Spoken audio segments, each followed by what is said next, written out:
Un tiempo para fortalecerte y crecer en el conocimiento de Dios a través de su palabra. Esto es Reto 365, la Biblia en un año.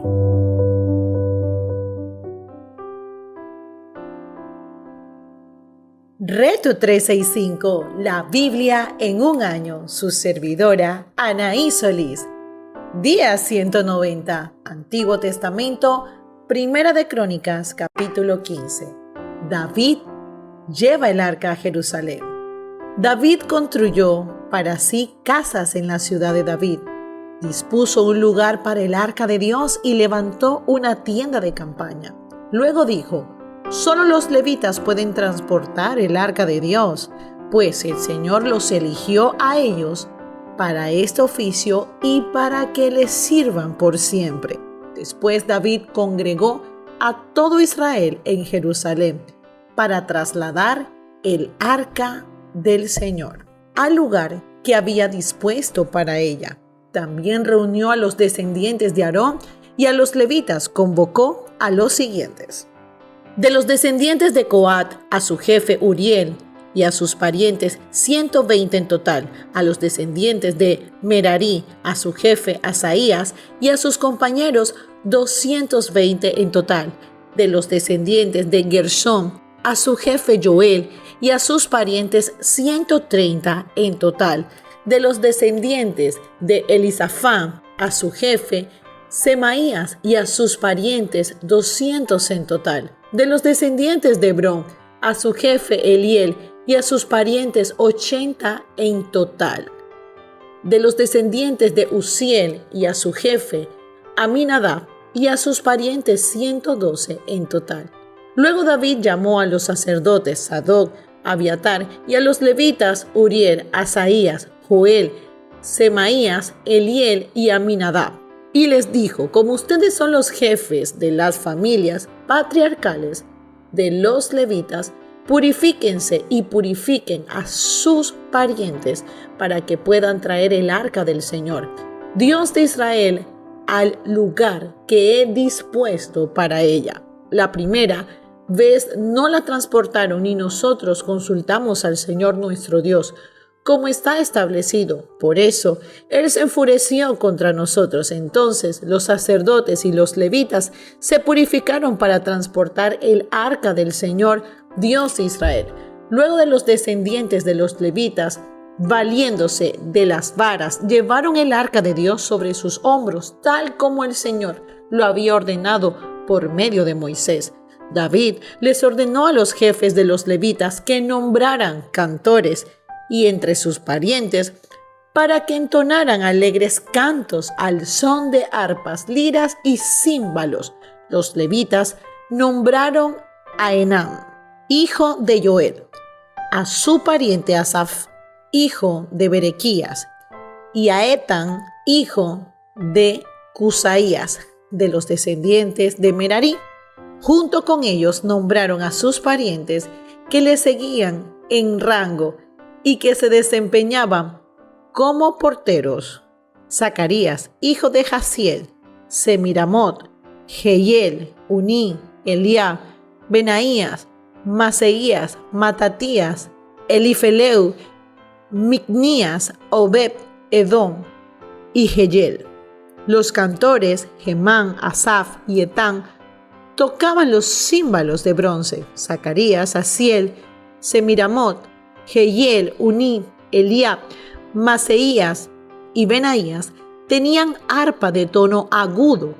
Matatías, Elifeleu, Micnías, Obed-edom, Jehiel y Azatías tenían arpa de 8 cuerdas para guiar el canto.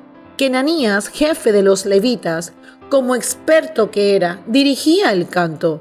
Berequías y Elcana eran porteros del arca. Los sacerdotes Sebanías, Josafat, Natanael, Amasai, Zacarías, Benaías y Eliezer tocaban las trompetas delante del arca.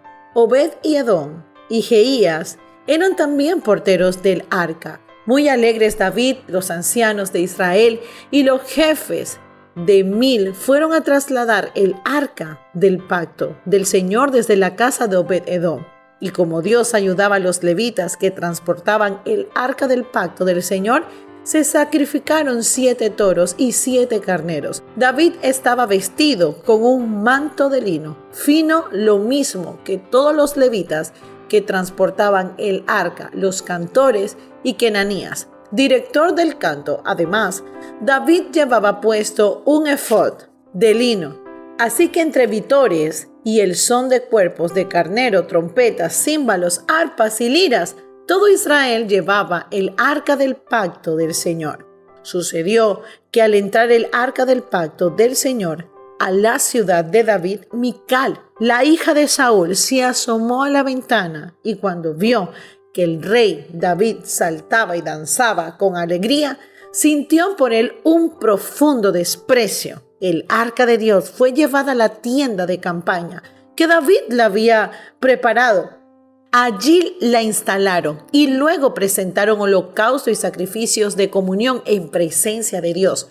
Después de ofrecer los holocaustos y los sacrificios de comunión, David bendijo al pueblo en el nombre del Señor y dio a cada israelita, tanto a hombres como a mujeres, una porción de pan, una torta de dátiles y una torta de pasas. David puso algunos levitas a cargo del arca del pacto para que ministraran, dieran gracias y alabaran al Señor, Dios de Israel. Los nombrados fueron Asaf el primero, Zacarías el segundo, luego Lehiel, Semiramot, Jehiel, Matatías, Eliab, Benaías, Obed-Edom y Jehiel, los cuales tenían arpas, liras.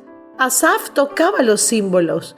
Los sacerdotes Benaías y Jaziel tocaban continuamente las trompetas delante del arca del pacto del Señor. Salmo de David.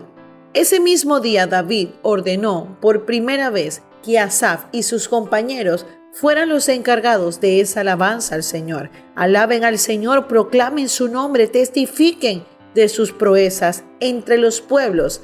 Cántenle, cántenle salmos, hablen de sus maravillas obras, gloríense en su nombre santo, alégrense de veras los que buscan al Señor, refúgiense en el Señor y en su fuerza, busquen siempre su presencia, recuerden las maravillas que ha realizado, los prodigios y los juicios que ha emitido, descendientes de Israel, su siervo, hijos de Jacob, sus elegidos. El Señor es nuevo Dios. Sus juicios rigen en toda la tierra y Él se acuerda siempre de su pacto, de la palabra que dio a 1000 generaciones, del pacto que hizo con Abraham y del juramento que le hizo a Isaac, que confirmó como estatuto para Jacob, como pacto eterno para Israel.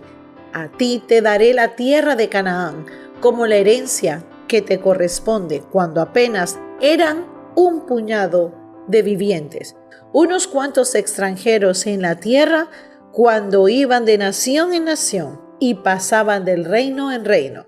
Dios no permitió que los oprimieran. Por amor a ellos advirtió a los reyes: no toquen a mis ungidos, no maltraten a mis profetas, que toda la tierra cante al Señor, proclamen su salvación cada día, anuncien su gloria entre las naciones y sus maravillas a todos los pueblos, porque el Señor es grande y digno de toda alabanza. Más temible que todos los dioses, nada son los dioses de los pueblos, pero el Señor fue quien hizo los cielos, esplendor y majestad.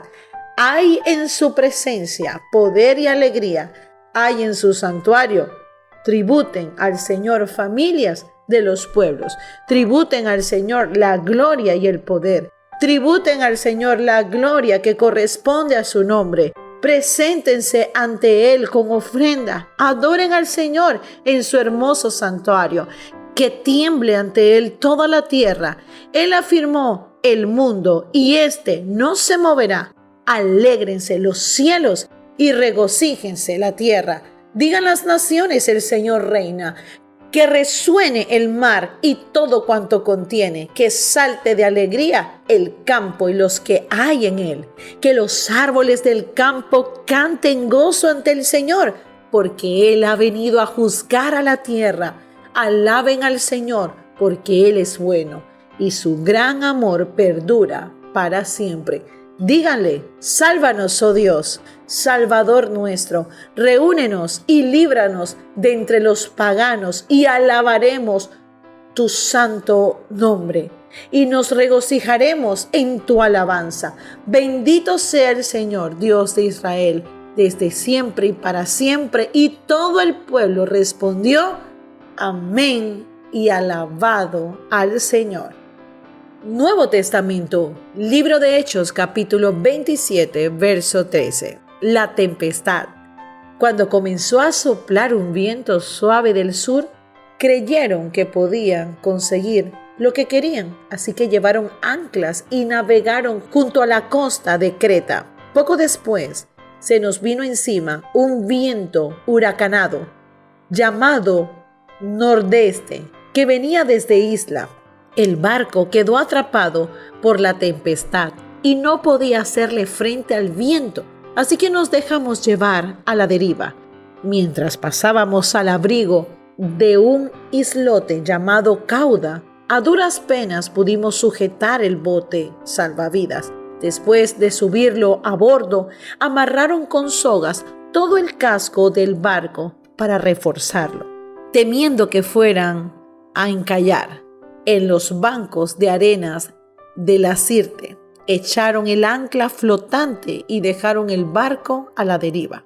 Al día siguiente, dando que la tempestad seguía arremetiendo con mucha fuerza contra nosotros, comenzaron a arrojar la carga por la borda. Al tercer día, con sus propias manos, arrojaron al mar los aparejos del barco. Como pasaron muchos días sin que apareciera ni el sol, ni las estrellas, y la tempestad seguía arreciando, perdimos al fin toda esperanza de salvarnos. Llevábamos ya mucho tiempo sin comer, así que Pablo se puso en medio de todos y dijo: señores, debían haber seguido mi consejo y no haber zarpado de Creta. Así se habrían ahorrado este perjuicio y esta pérdida. Pero ahora los exhorto a cobrar ánimo, porque ninguno de ustedes perderá la vida, solo se perderá el barco. Anoche se me apareció un ángel de Dios, a quien pertenezco y a quien sirvo, y me dijo: no tengas miedo, Pablo, tienes que comparecer ante el emperador, y Dios te ha concedido la vida de todos los que navegan contigo. Así que ánimo, señores, confío en Dios. ¿Qué sucederá? Tal y como se me dijo. Sin embargo, tenemos que encallar en alguna isla. El naufragio. Ya habíamos pasado 14 noches a la deriva por el mar Adriático. Cuando eso de la medianoche, los marineros persistieron que se aproximaban a tierra. Echaron la sonda y encontraron que el agua tenía unos 37 metros de profundidad. Más adelante volvieron a echar la sonda y encontraron que tenían cerca de 27 metros de profundidad.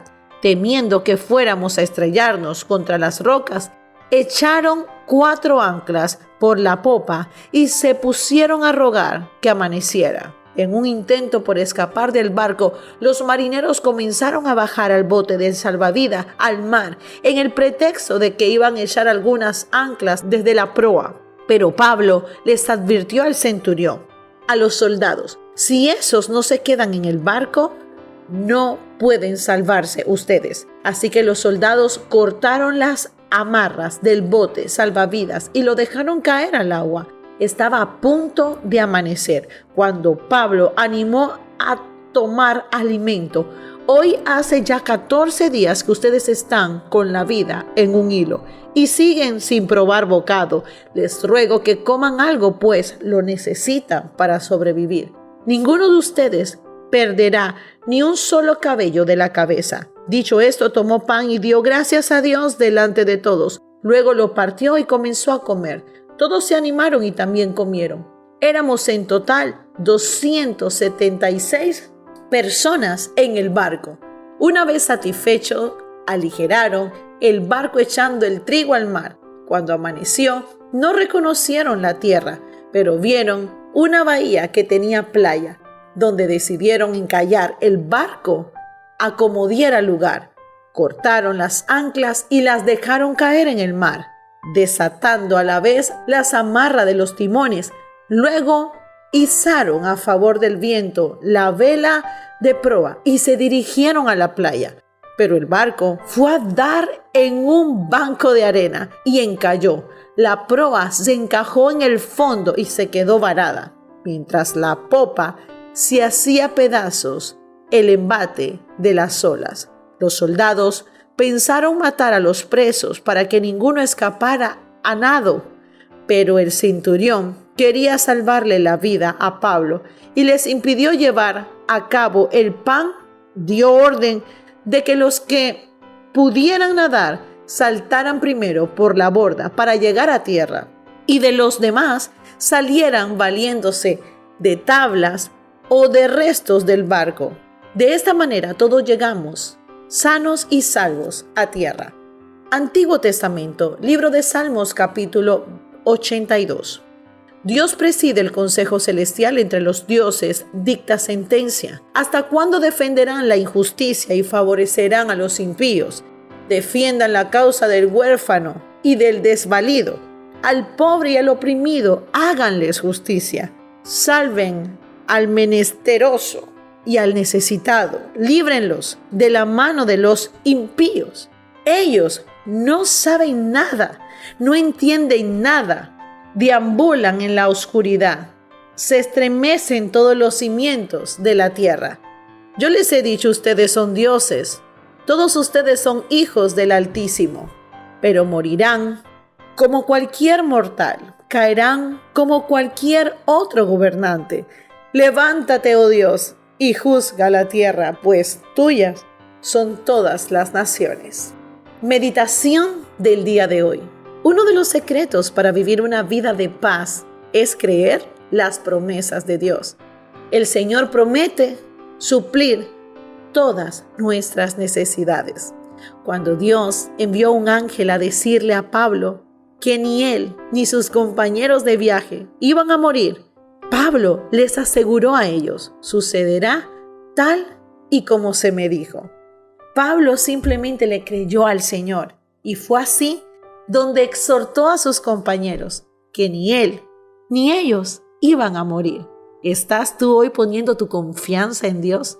Qué poderoso ver la vida de este hombre de Dios. Bendiciones.